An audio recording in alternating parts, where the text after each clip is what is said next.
কাছে আপনারা যাচ্ছেন যদি একটু ঘটনা আপনারা সবাই জানেন, গোটা ত্রিপুরা রাজ্যের মানুষ প্রত্যক্ষ আছে যে এই সময় বিজেপির আমলে আমাদের মতো মেয়েদের অবস্থানটা কীরকম, এবং প্রতিদিন আমরা নির্যাতিত হচ্ছি, অত্যাচারিত হচ্ছি, আমাদের হদিস থাকছে না।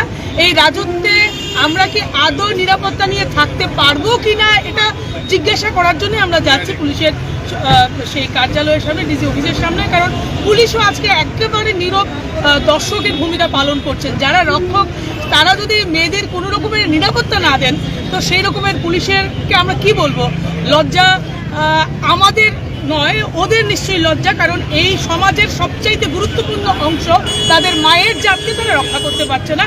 ওই রকম সরকারকে আমরা ধিক্কার জানাই, যারা নিজেরা জন্ম হয়েছে যে মাতৃগর্ভ থেকে, কিন্তু সেই গর্বকে তারা আজকের দিনে সম্মান দিতে জানছেন।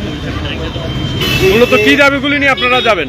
এই সময় আপনারা জানেন আমাদের যুবকদের যে সমস্যাগুলি আছে, চরম বেকারত্ব, তার সাথে জ্বলন্ত সমস্যা, প্রতিনিয়ত খুন, ধর্ষণ, রাহাজানি এবং মানুষকে কিডন্যাপ করে নিয়ে যাওয়া হচ্ছে। এটা তো আইন শৃঙ্খলা নয় এই রাজ্যের। এবং আপামর জনগণের যে সমস্যাগুলি, এটা নিত্যদিনের যে সমস্যাগুলি আমরা দেখছি, এই সমস্যাগুলি নিয়েই আমরা পুলিশের কাছে যেতে চাইছি। মহানির্দেশকের সাথে কথা বলবো, মহানির্দেশকের সাথে দেখা করতে যাচ্ছি।